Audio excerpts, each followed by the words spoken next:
오늘 우리에게 주시는 하나님의 말씀은 잠언 14장 21절 말씀입니다. 제가 봉독해 올리겠습니다.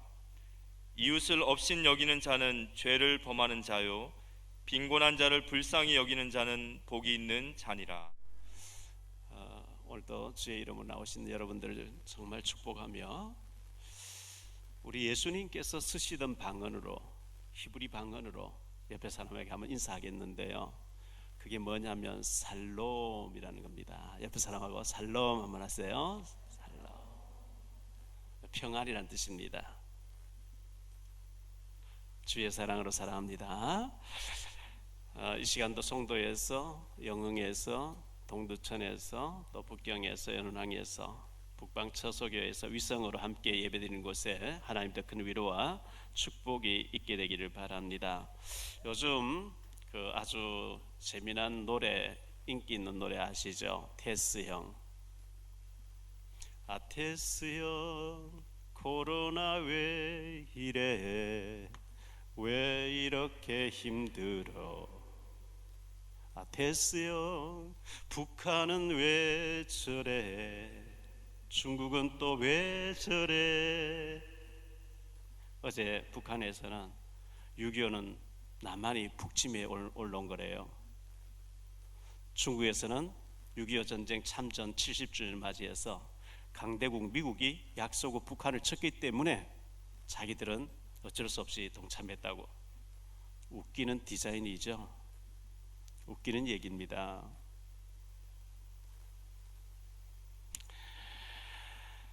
(2년) 전에 우리 교회 이맘때쯤 오셔서 설교하셨던 계명대학교 상담심리학 교수로 또 목사님으로 계시던 이수용 교수님이, 제가 그 대학 다닐 때 자주 자기 방에 오라 해서 커피 마시고 얘기 나누다가요, 꼭 마무리할 때 헤어지기 전에 그 교수님 제보고 해준 얘기가 있어요. 네 꼬라지를 알아라. 늘 한 얘기가 네 꼬라지를 알아래요. 네 꼬라지 알라고 툭 내뱉고 간 말을 내가 어찌 알겠소? 모르겠소. 테스 형. 테스 형도 모른대요.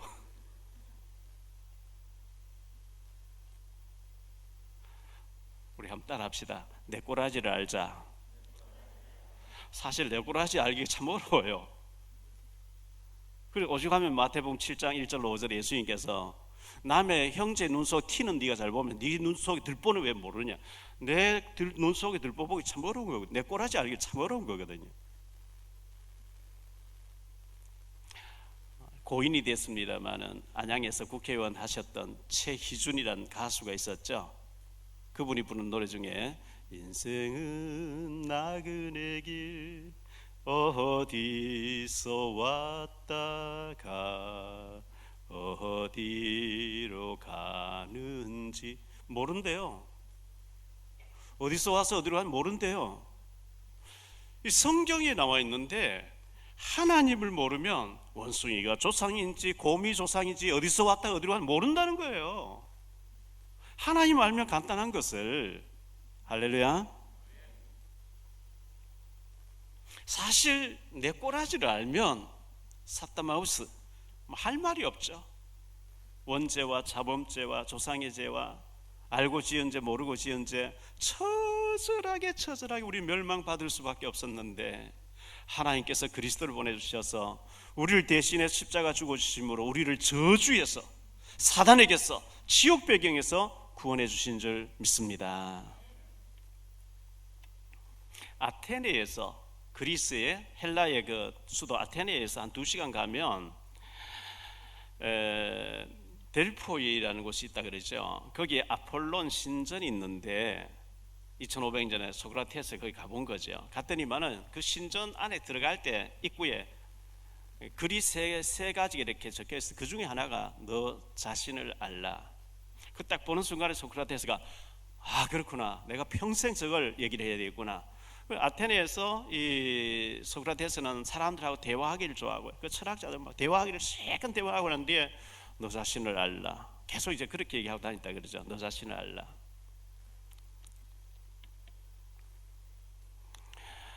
여의도 어느 건물을 지나고 있는데 그 건물에 단풍잎을 이쁘게 현수막을 벽에 걸어놨어요. 보니까 예쁘다 하니까 수줍었을까? 초록잎에 발그레 가을이 번졌네. 제가 이걸 보면서 딱 찍었어요.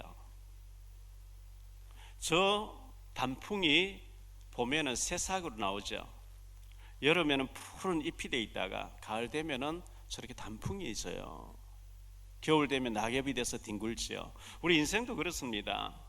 어릴 때 이쁘게 태어나서 자라다가 청년 됐다가 장년 됐다가 어느 날 우리가 낙엽 지듯이 이 땅을 떠나야 되겠죠.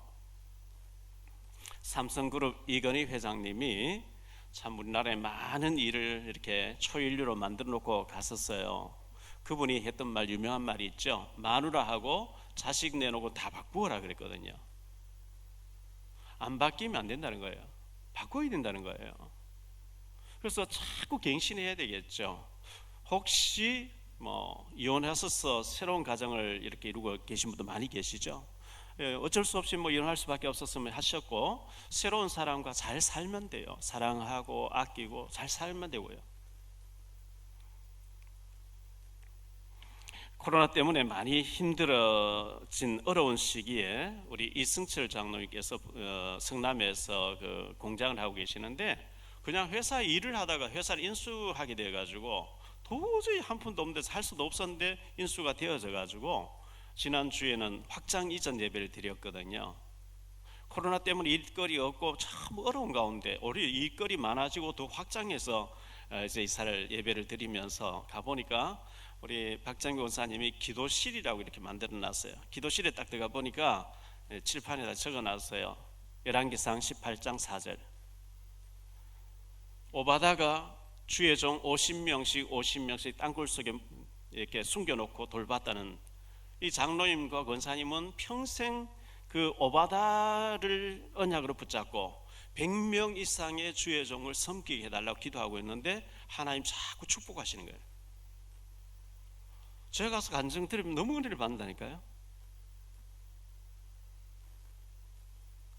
같이 일하던 직원이 지금 장로님 밑에서 일하는데 될까 100% 된다고 확신하고 얘기하는데 100% 되어지니까 역시 어떻게 이게 될 수가 이렇게 되어지냐고 놀랍다는 거죠. 더 놀라운 사실은 우리 빛이라고 하는 장로님 딸이 있는데 중3이에요. 작년에 이광진 아프리카 선교사님이 오셔서 아프리카 얘기를 하셨고, 제가 갔다 와서 우리 돈 2천만 원 있으면 그것을 교회당을 짓고 많은 흑인들이 와서 복음 받게 된다 했더니만은 이걸 우리 빛이 중학생이 딱 붙잡은 거예요. 용돈 아껴가지고 계속 아프리카 교회에 헌금을 하고 있는데, 이번 갔더니만은 엄마 내가 중3인데 졸업 선물 미리 해줘. 졸업 선물 뭐 좋은 거 해달라 할 줄 알았대요. 뭔데 했더니만은 졸업 선물 해준 셈 치고 아프리카 교회에 건축 헌금 해달라고. 그 얘기를 들을 때 0.1%의 랩넌트구나. 대부분 와서 성교사님 얘기하다 그럼 마음에 안 들잖아요. 그런 뭐에도 넘어가는데 그걸 내 응답으로 딱 붙잡아 버린 거 있죠. 용돈 아껴가지고 계속 헌금하는 거예요. 그거 놓고 계속 기도하는 거예요. 그게 0.1%의 사람이 아니겠어요? 너무 귀한 일이죠. 저는 이제 저런 아이들 보면 제가 이제 자라서 어떻게 될까 기대가 되는 거죠.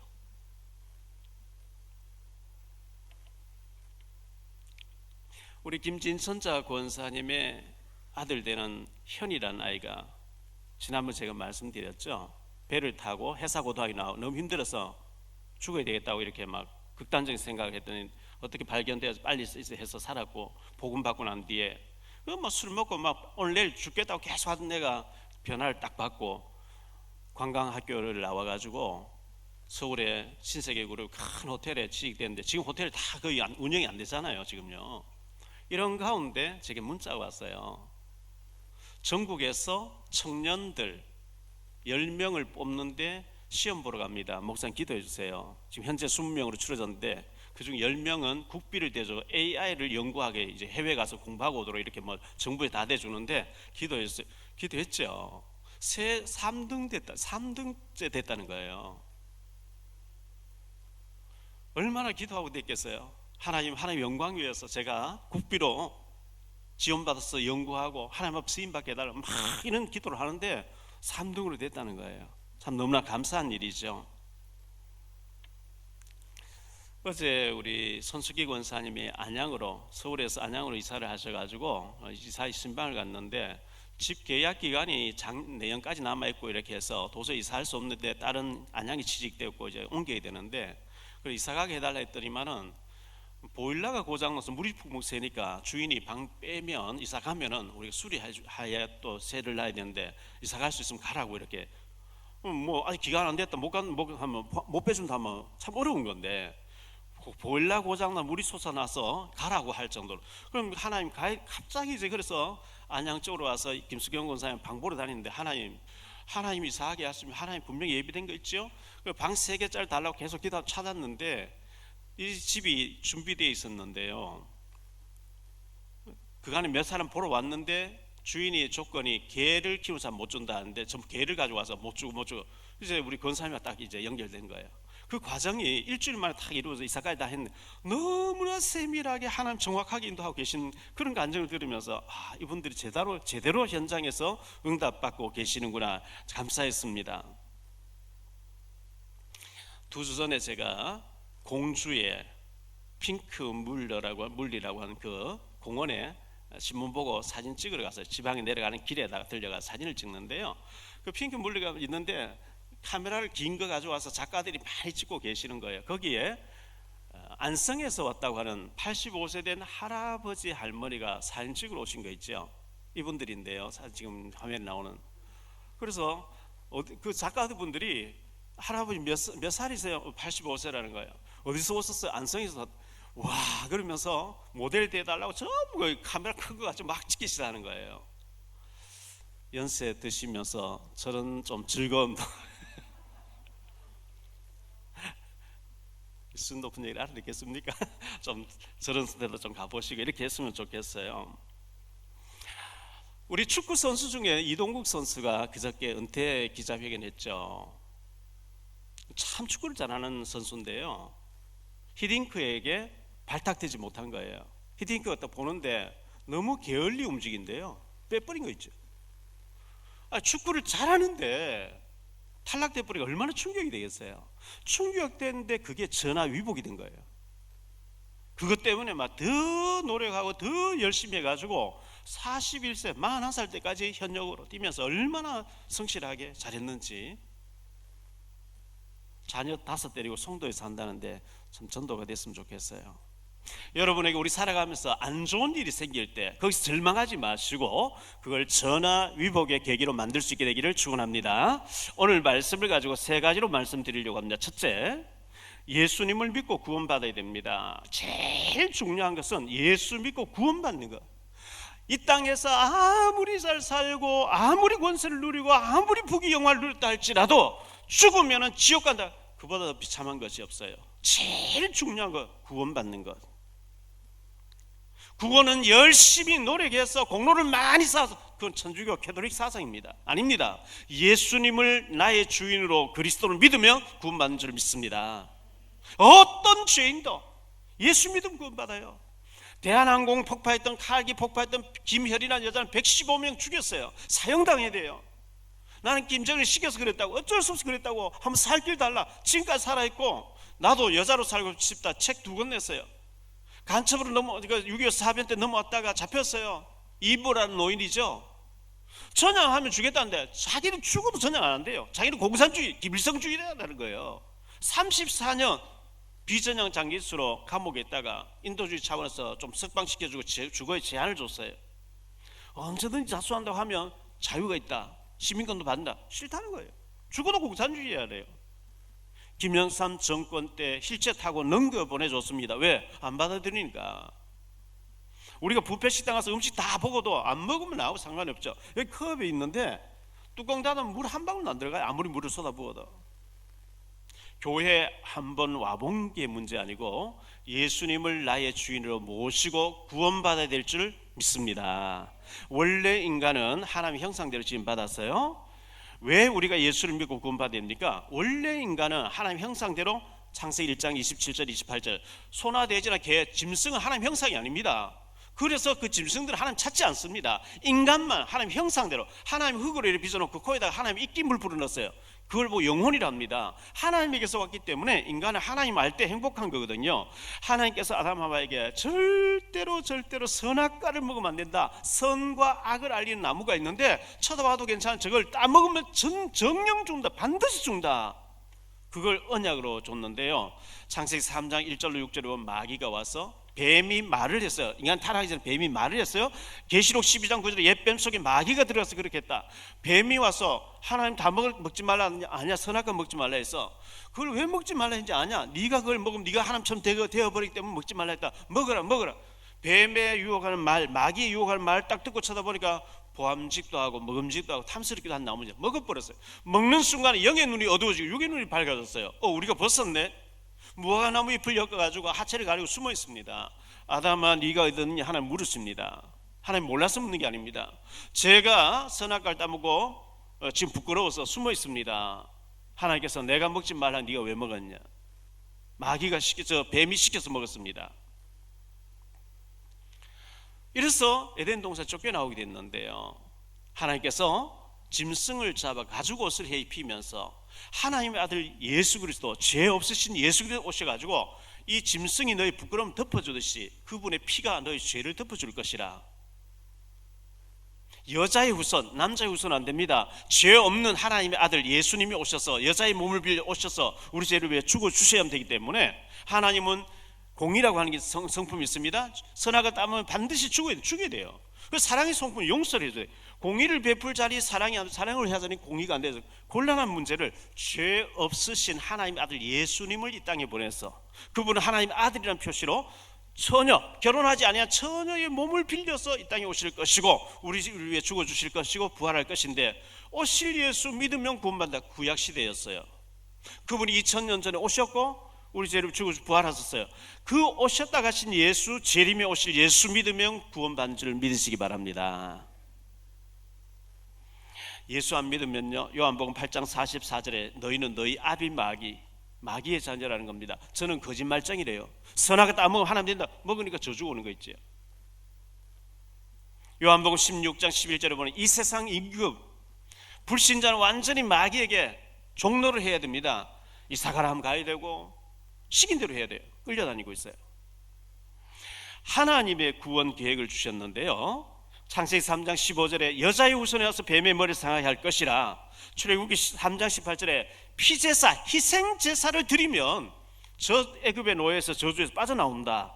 이사야 7장 14절에 보라, 처녀가 잉태해서 아들 낳을 것이 그 이름을 임마누엘이라 하리라. 드디어 이 임마누엘로 예수님이 오셨는데요, 마태복음 16장 16절에 베드로가 얘기하죠. 시몬 베드로 대답하여 이르되 주는 그리스도시요 살아계신 하나님의 아들이십니다. 예수님이 나의 그리스도로 믿어지면 구원받는 줄 믿으시기 바랍니다. 요한복음 1장 12절에 영접하는 자 곧 그 이름을 믿는 자들에게는 하나님의 자녀가 되는 권세를 주셨으리. 로마서 8장 2절에 보니까요, 이런 그리스도 예수 안에 있는 생명의 성령의 법이 죄와 사망의 법에서 너를 해방하였습니다. 예수 믿는 순간에 지옥 가는 그 배경, 지옥의 어떤 모든 법에서, 죄와 사망의 법에서 완전 해방되는 줄 믿으시기 바랍니다. 그리고 구원 받았으면 이제는 성령 충만 받고 예수님이 그리스도 되심을 증거하는 증인이 되어야 됩니다. 에베소 4장 22절에 예수 믿고 구원을 받았는데 우리에게는 옛 체질이 남아있어요. 구습이라는 게 남아있어요. 구습. 이 구습을 마귀는 자꾸 건드려서 우리를 넘어뜨린대요. 창세기 3장 4절 5절에 보면 잘못된 우리들에게는 각인이 있거든요. 내가 하나님처럼 되려고 하는 잘못된 각인이 있어요. 창세기 6장 4절 5절에 보면 잘못된 뿌리가 있어요. 하나님의 아들들이 사람의 딸들의 아름다움 보고 하나님의 자녀가 불신자에 잘 살아가는 거 보고 그 방법 흉내내다가 망하는 거거든요. 창세기 11장 1절로 8절에 보면 잘못된 체질이 있어요. 우리에게 하나님 없는 성공, 하나님 없이 출세하려고 막 달려가는 그 굉장히 위험한 거거든요. 히브리서 15장 12절에 보면 쓴뿌리가 돼서 자꾸 우리를 넘어뜨리고 실패되게 한다 그랬어요. 치유받고 성령 충만받고 빛과 소금의 역할을 하면서 선한 영향력을 옆에 사람에게 끼치는 것이 하나님이 기뻐하시는 일인 줄 믿습니다. 가끔 가다가 목사가 왜 저래? 목사님들 중에서요, 하나님 능력 안 믿는 사람 천지입니다. 가룟 유다 보세요, 사도거든요. 발람 보세요, 사기꾼이거든요. 목사 중에 그런 사람 천지입니다. 중직자가 왜 저래? 그런 사람 천지입니다. 조심하셔야 돼요. 아니, 중직자가 목사한테 사기치는데요.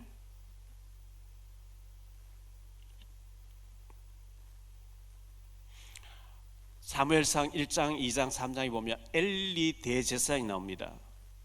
어마어마한, 요즘 말로 하면 총회장 목사쯤 되는 사람이에요. 얼마나 타락되어 있는지요. 그 집안이 한꺼번에 하루에 다 망해버리죠.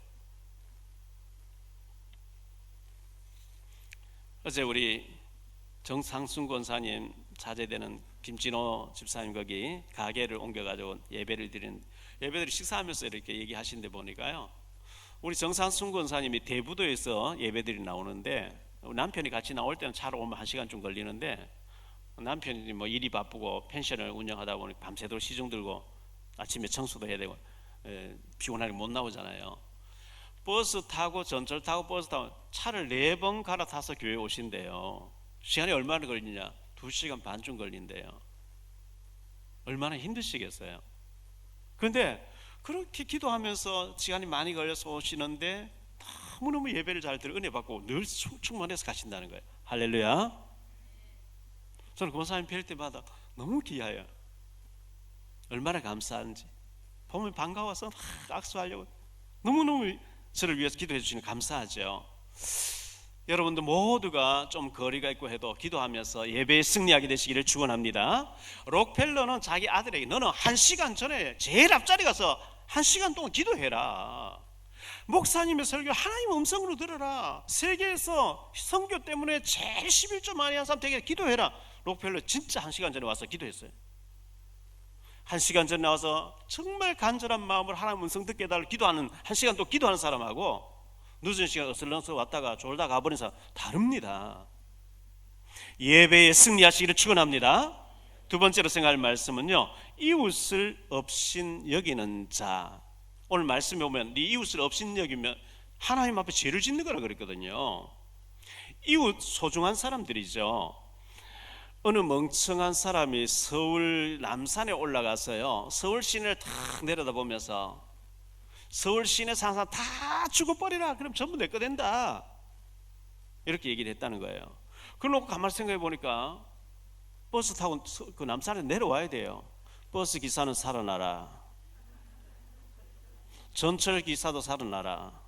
전기 없으니까 안 되겠네. 전기 관련자도 살아나라. 식당 없으면 배고프네. 식당 한 사람 살아나라. 다 하고 나니까 원위치 됐다는 거예요.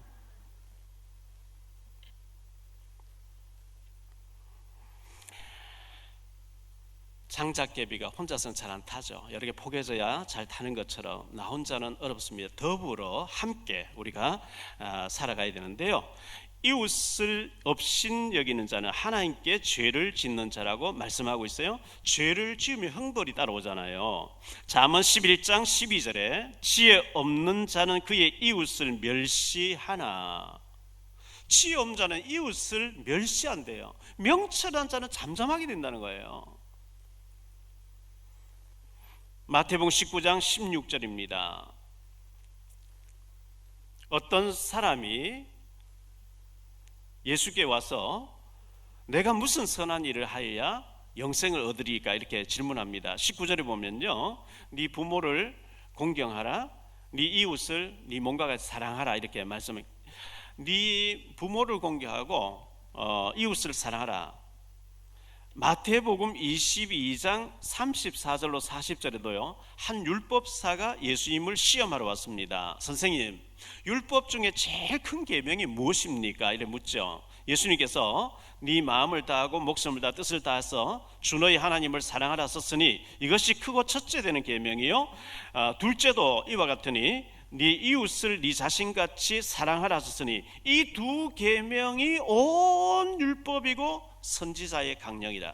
성경 전체가 하나님 사랑, 이웃 사랑 그 속에 다 들었다는 거예요. 이웃을 사랑하라 이렇게 했는데요. 그러나 지금 우리나라 정치인들 보면 서로 상대방을 조소하고 비아냥거리고 멸시하고 막 그렇게 합니다. 얼마나 지금 멸시가 충만합니까? 업신 여기는 것은 죄악이라고 이렇게 말씀하고 있습니다. 사무엘상 17장 42절에 보니까요, 그 블레셋 사람이 둘러보다가 다윗을 보고 업신 여기니 이는 그가 젊고 붉고 그 용모가 아름다움이라.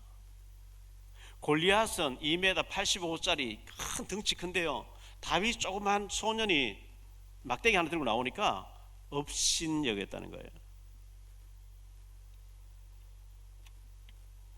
사무엘하 6장 16절에요, 여호와의 개가 다윗 성으로 들어올 때에 사울의 딸 미갈이 창으로 내다보다가 다윗 왕이 여호와 앞에서 뛰놀며 춤추는 것을 보고 심중에 그를 업신 여기니라. 역대상 15장 29절 똑같은 말이 나와요. 미갈이 보다가 다윗이 언약궤 앞에서 막 춤을 추는데 바지가 훌렁 벗겨져 버렸어요. 그 마음에 업신 여기더라. 사무엘하 6장 23절에 이렇게 말씀합니다. 그러므로 사울의 딸 미갈이 죽는 날까지 그에게 자식이 없으니라. 다윗을 업신 여겼는데 하나님 태를 닫아서 죽는 날까지 자식이 낳지 못하더라 이렇게 말씀하고 있어요.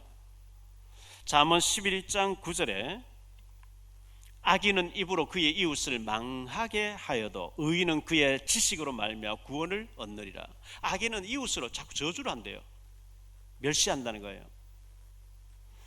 누가복음 23장 11절에 헤롯이 그 구인들과 함께 예수를 업신 여기며 희롱하고 빛난 옷을 입혀 빌라도에게 도로 보내니 헤롯이 예수님을 업신 여겼다 이렇게 말씀하고 있어요.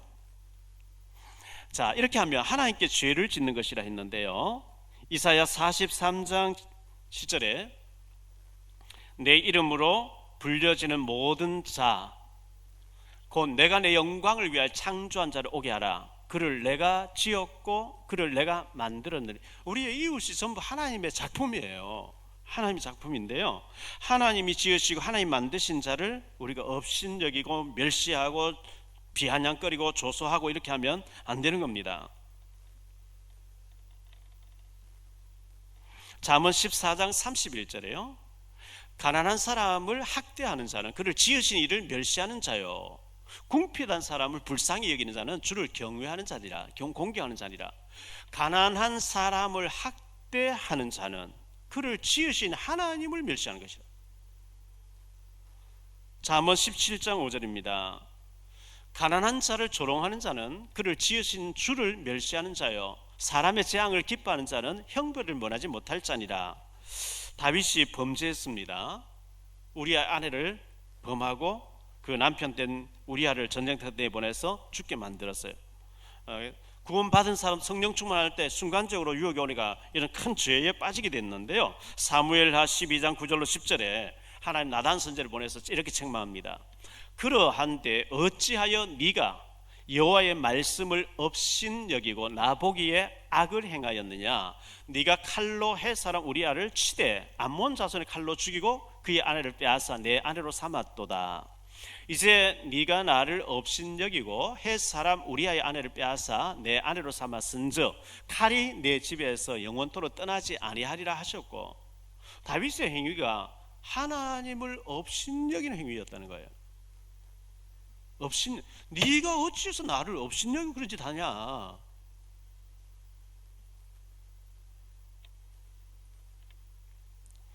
우리 자녀가요, 부모님 이래 하는 걸 보고 보고 배웁니다. 아이들 손잡고 식당에 밥 먹으러 가다가 예를 들어서요, 할머니가 폐휴지를 잔뜩 리어카에 싣고 막 힘들게 끌고 가면 얼른 돈 많은 정도째 찾아서 할머니 따뜻한 거 하나 사다 주세요 하면서 오르막 있으면 또 밀어주기도 하고, 그런 걸 아이들 보면서 배워야 돼요. 네 반에서 학교에서 공부할 때 애가 막 밥을 굶는 애가 있냐? 너 밥 같이 사줘라. 같이 나눠 먹어라. 그 아무것도 아닌데 어릴 때부터 그걸 훈련을 시켜야 돼요. 몇 년 전이죠. 제가 중국 갔다가 오는데요. 저는 중국에 가서 탈북자 만나러 갈 때 양복 입고 가는 게 아니고 완전히 막 꽃제비 비슷하게 작업복 같은 이런 거 입고 가거든요. 모자 하나 눌러 쓰고 인천공항에 도착했어요. 이제 찾아야 될 가방이 있었기 때문에 집 나오기를 기다리고 있는데 제하고 총신대학원의 동기생인 3.1교회 담당하시는 전병욱 목사가 탔는 거예요. 근데 그 짐을 차고 같은 비행기로 왔나 봐요. 이 친구는 워낙 큰 교회 뭐 해서 한 몇만 명 모인 교회 잘 나가고 있었고 방송도 많이 나오고 하는. 근데 우리 동기들 가운데 그 친구가 너무 교만하고 다 싫어한다는 거예요. 뭐 워낙 잘 나가는 사람이. 그래서 동기니까 또 같이 짐을 차기 위해서 옆에 서 있으니까 제가 가서 악수하자고 하면서 목사님 반갑습니다 하니까요. 손을 안 내밀어요. 그리고 아리오를 쫙 훑어 조선족이세요 이래요. 아니요, 저 목사예요.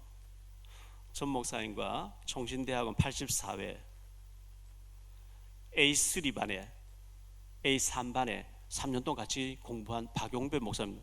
그래요? 알았어요, 가요. 그리고 돌아서 짐찬 인사 계리했다 싶은 거 있죠. 동기라고 하면 어디서 목회합니까? 뭐 이 정도는 상식 아니겠어요? 완전히 무시해버려. 굉장히 기분이 안 좋았어요. 그리고 며칠 있다 보니까 뭐 뻥 터지더라고요. 그분의 일이 막 터져 언론 타고 쫓겨나오고. 성경에 교만은 패망의 선봉이라 그러죠. 교만할 거 어디 있습니까 우리가.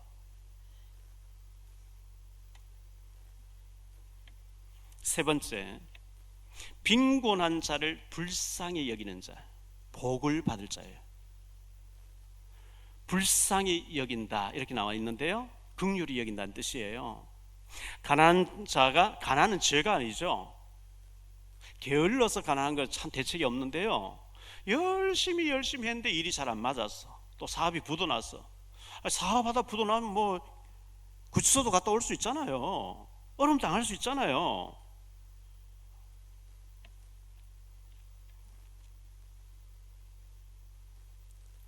어떤 분에게 아들이 셋이 있어요. 큰 아들 잘 살아요. 잘 살고 넓은 집에 잘 살고 있는데 둘째 아들은 너무 못 살아요. 셋째 아들은 너무 못 사는데 장애까지 가지고 있어요.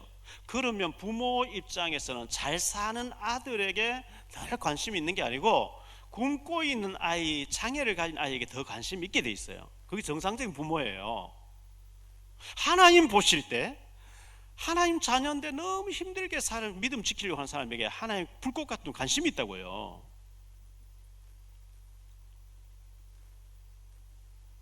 저는 우리 교육자들이 늘 당부하고 부탁하는 얘기가 있어요.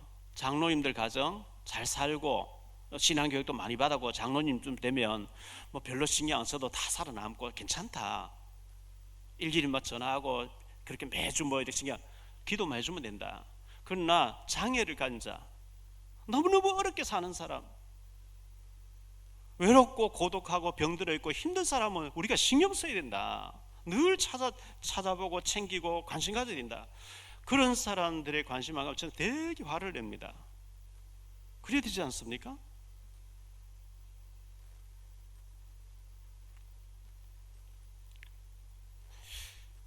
본문에 불쌍히 여기는 자에 긍휼히 여긴다는 똑같은 뜻인데요, 마태복음 5장 7절에 보면 긍휼히 여기는 자가 복이 있는데요, 긍휼히 여기는 자는 복이 있나니 그들이 긍휼히 여김을 받을 것이며, 예수님이 이렇게 말씀하신 겁니다. 마태복음 18장 33절에 내가 너를 불쌍히 여긴 것 같이 너도 네 동료를 불쌍히 여김이 마땅하지 아니하냐.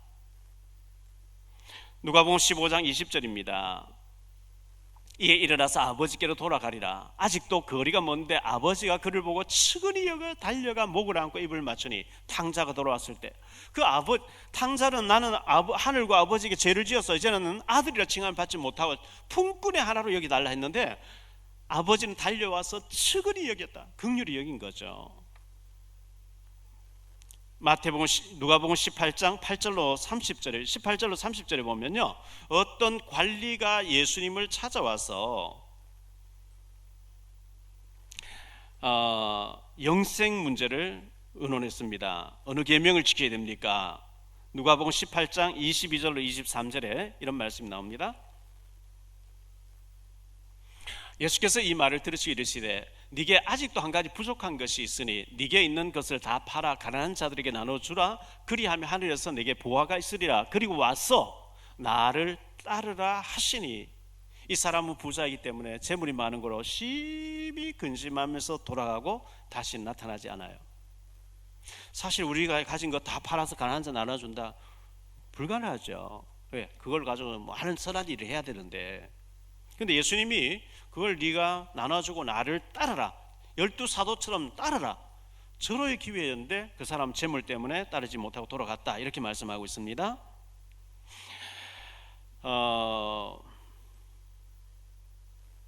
누가복음 10장 30절로 37절에 선한 사마리아 사람 얘기 나오죠. 어떤 사람이 강도를 만나서 제사장도 못 본 척하고 레위 사람도 못 본 척하고 했는데, 사마리아 사람이 그를 병원으로 데려가서 병원비를 대주면서 치료시키더라, 이렇게 말씀하고 있습니다.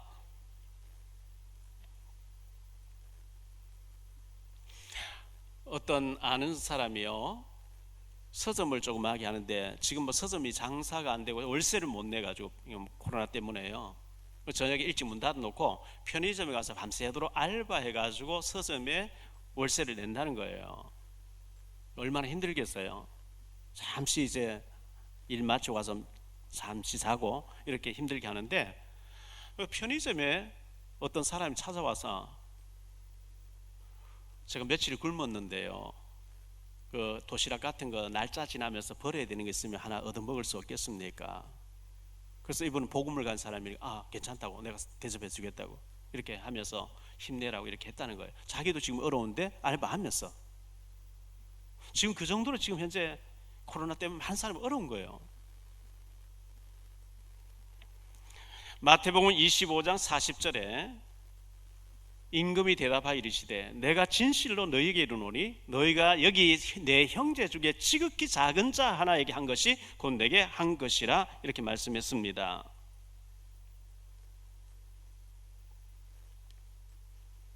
저에게 어떤 중직자분이요, 절대 내 이름 밝히지 말아라 그래서 돈을 몇백만 원 들고 와서, 목사님 누구누구 지금 어려운데 목사님이 전달한 척하고 좀 주세요, 절대 제 이름 밝히지 마시고. 참 귀하지 않아요?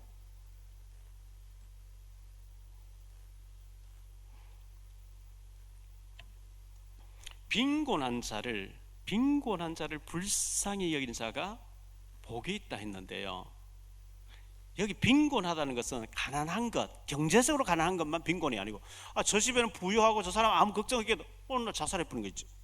마음이 빈곤한 거죠. 정신이 빈곤한 거죠. 그래서 사실 육신적으로 가난한, 경제가 좀 없는 것도 빈곤이지만 영적으로 빈곤한 사람 많이 있어요. 정신적으로 시달린 사람 너무 많이 있어요. 그리스도로 정말 예수 교회 다녀봤지만 오직에 답이 안 나오면 빈곤이에요. 정신이 빈곤이에요. 하나님의 축복이 약속되고 있는데요, 빈곤한 자를 돌봐주고 불쌍히 여기는 긍휼히 여기는 자, 하나님 축복이 있는데, 시편 37편 25절 26절에 이렇게 말씀합니다. 내가 어려서부터 늙기까지 의인이 버림을 당하거나 그의 자손이 걸시감을 보지 못하였도다. 저는 종일토록 은혜를 베풀고 구워주는데 그의 자손이 복을 받는다 했어요. 하나님께서 참 그걸 축복을 돌리시는 거죠. 전도서 11장 1절에 보면요, 너는 너의 떡을 물 위에 던지라. 물이 흘러간 던져본데 못 찾잖아요. 여러 날 후에 도로 찾으리라. 하나님 축복할 것을 말씀하는 거였죠. 시편 112편 5절에 은혜를 베풀며 구워주는 자는 잘되나니 그 일을 정의로 행하리로다.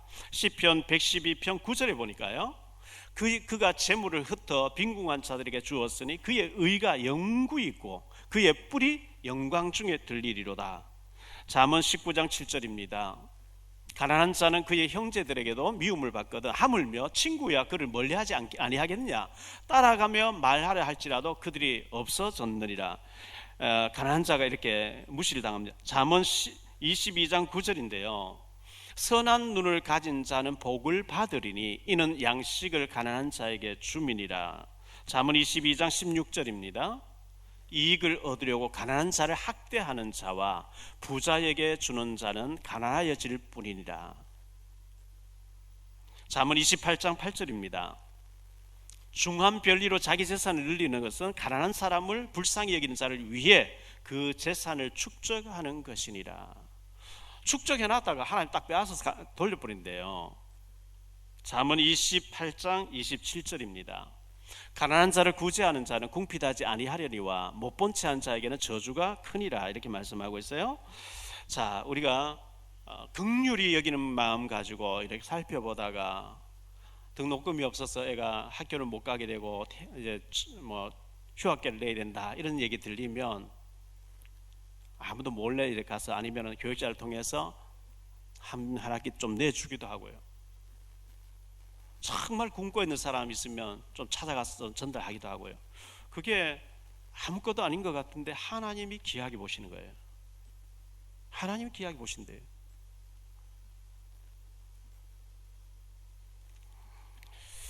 어느 사업하시는 분이요, 부도를 맞고 너무 어려움 중에 구치소 좀 들어갔다 오신 것 같고요. 빚을 어디 은행에 좀 얻어서 땅 사놓은 거기다 넣어야 되니까 우리 김대식 장로님 찾아와서 의논한 거예요. 김대식 장로님 쭉 상담을, 저분이 이제 은행 많이 이제 거래해 주는 분이니까요. 너무 이제 어려움 당한 이제 그 내용을 다 듣고 난 뒤에 이렇게 도와주겠습니다 하고 우선 밥 좀 사드시고 차비를 보태쓰라고 봉투를 하나 전달했대요. 50만 원들. 그분이 이제 받으신 분이 제게 와서 영접하면서 울면서 얘기한 거예요. 한 번 처음 받고 내가 이렇게 도움 받으러 왔는데 장로님이 제 손잡고 힘내라 하면서 봉투를 줘서 얼마나 고마운지 모른다 하면서, 그래가지고 그게 마음을 열어서 복음 받고 지금 신앙생활 잘하는 사람 바뀌어버리거든요. 얼마나 중요한 일입니까 그게.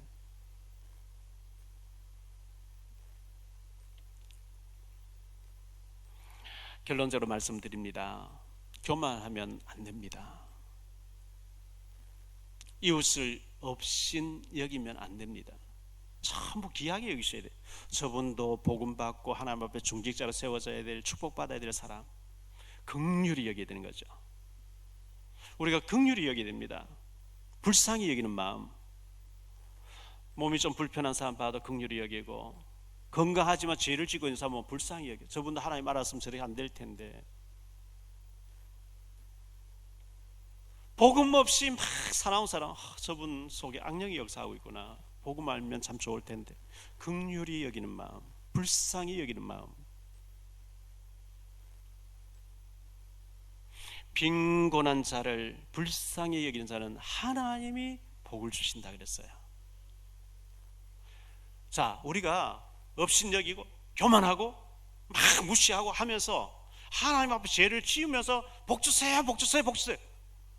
복 달라 안 해도 긍휼히 여기고 불쌍히 여기고 인애를 자비를 베푸고 하나님 달라 안 해주시잖아요. 왜? 준비가 됐어요. 복 받을 수 있는 그릇이 준비됐어요. 우리 자녀에게 어떤 잔소리보다 그런 걸 보여주는 것이 자녀가 복 받는 사람 바뀌어버린 거겠죠. 이웃을 업신여긴 자는 죄를 짓는 겁니다. 긍휼히 여기고 불쌍히 여기고 안타깝게 여기고 기회인대로 좀 왼손이 아니라 오른손 모르게 자꾸 도와주고 그 사람이 그 후손이 잘 될 줄 믿으시기를 축원합니다.